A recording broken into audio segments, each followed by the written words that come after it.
Be careful what you ask for, you just might get it. I used to be a retail manager at a convenience store, and as such, not a morning person, would have to be at work at 5 a.m.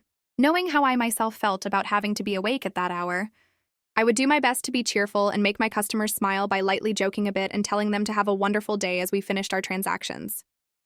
One morning, one of our regulars came in, and I greeted her brightly as she approached the counter. She snarled at me that she hated my cheerful demeanor and that I always told her to have a wonderful day, then demanded that I never so much as smile at her again.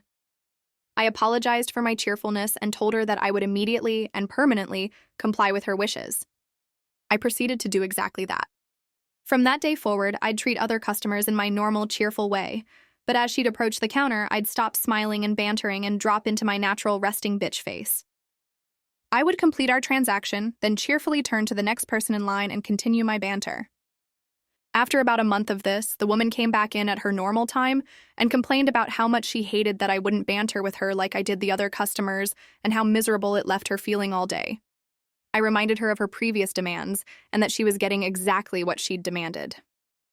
I also reminded her that I'd said that my lack of banter with her would be permanent. She continued to come in every morning at her usual time, and I continued to banter with the other customers, but would stop even smiling as she'd approach the counter, then turn to the next person in line and continue the banter. She continued to look miserable. Had she simply asked me to tone it down a bit, or said she just wasn't in the mood for banter that day, I would have adjusted accordingly. Instead, she got exactly what she asked for.